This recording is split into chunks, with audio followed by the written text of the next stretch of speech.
in the club that's on the wall the whole time in the club, because you're very self-aware, and you always got your own self-control. So even when someone make you upset, you have a controlled upsetness. You know what I'm saying? So this could be volatile and good. It could be good enough to the point that you have enough common sense not to know to get yourself in trouble, but it could be volatile to the point that you so serious to the point that you will really do something and really hurt someone, because the person didn't really mean that you was going to come across that serious, but you are that serious. So but on a good thing and on a good note, with Saturn in the first house, you're able to build structure in your life when it comes to your personal issues. You like to get down to it. If it's a bill that needs taken care of, you're going to take care of it. If it's something that needs done, you're going to take care of it. And you're going to have a serious annotation around your business. So this makes you a very business orientated person.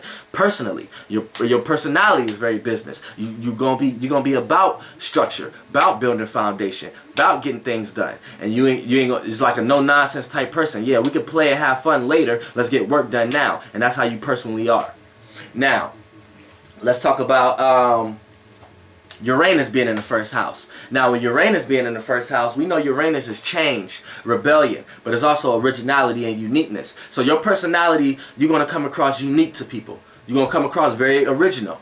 But a lot of personal issues you deal with going to be very original also, and very unique, for good or bad. And your personality and your character is always going to be geared towards rebelling against something. So anytime somebody got a fixed way or a way of doing things, you always want to do the opposite or do otherwise or do your way.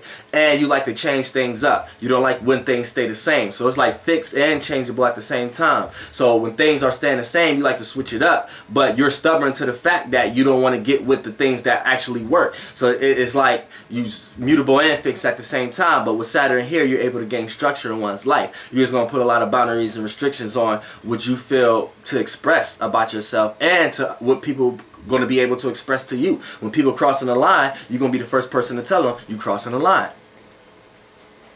Now, when you got Neptune in the first house, we know Neptune is dreams, illusions, but it's also creativity and imagination. So with your creativity and imagination, this makes you creatively personally. This makes your personality is creative. Your personality is imaginative. But a lot of times you may you may throw perceptions and illusions onto other people's personalities. You may think a person is personally this way, but they really not, and it may be hard for you to filter through that a lot of times. You know what I'm saying? So that's the only thing to watch. Plus your dreams, you're going to dream a lot of personally.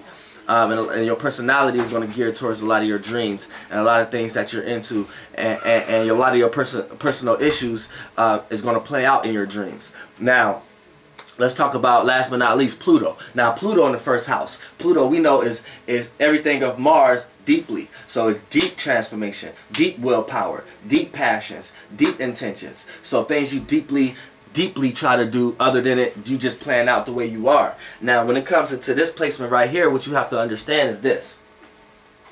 What you have to understand is a lot of your personal issues is going to take you through deep transformative situations.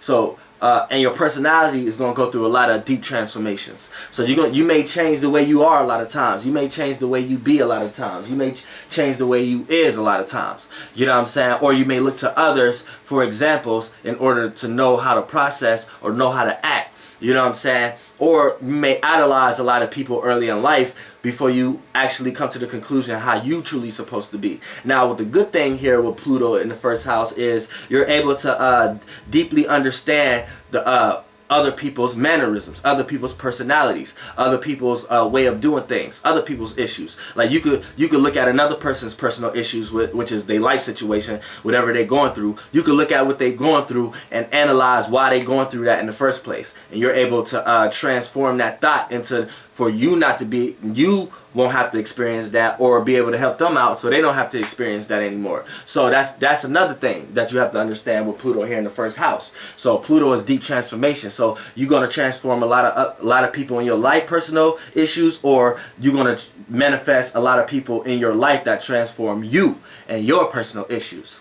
So that's, that's the planets in the first house. Then we're going to go into the second house, third, fourth, fifth, sixth, seventh, eighth, 9, 10, 11, 12. Flight boss in this motherfucker. I'm the Archangel Uriel in this motherfucker. You know what I'm saying?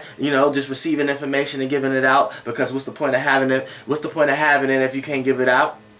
You know, for sure. Flight bus, bitch. Air flights.